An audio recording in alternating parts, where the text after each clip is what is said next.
টিপটিপ বৃষ্টিতে গ্রামের কাঁচা রাস্তা ভিজে একাকার, চারপাশে কাদামাটি, বাতাসে মাটির গন্ধ। এমন সময় রহিমের মনটা একটু উদাস হয়ে ওঠে, আর মনে হয় গরম গরম কিছু খেলে ভালো লাগবে। হাঁটতে হাঁটতে সে পৌঁছে যায় করিমের ছোট্ট দোকানে।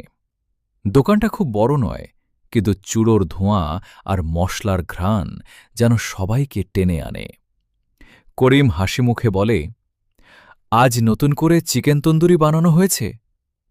প্রথমে রহিমের একটু সন্দেহ হয়, গ্রামের এমন ছোট দোকানে তন্দুরি কতটা ভালোই বা হবে। কিন্তু করিমের আত্মবিশ্বাস আর আন্তরিকতা দেখে সে 2 পিস নিয়ে বসে। গরম ধোঁয়া ওঠা তন্দুরির এক কামড় দিতেই রহিম অবাক হয়ে যায়। স্বাদে যেন শহরের বড় রেস্টুরেন্টকেও হার মানায়। সে বুঝতে পারে কাজটা করিম কত যত্ন আর মন দিয়ে করেছে। ছোট দোকান হলেও তার পরিশ্রম আর সততা খাবারের প্রতিটা অংশে ফুটে উঠেছে। বৃষ্টির শব্দের মাঝে রহিমের মুখে হাসি ফুটে ওঠে।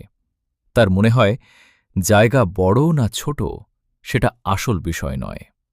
আসল বিষয় হল মন দিয়ে কাজ করা আর নিজের প্রতি বিশ্বাস রাখা।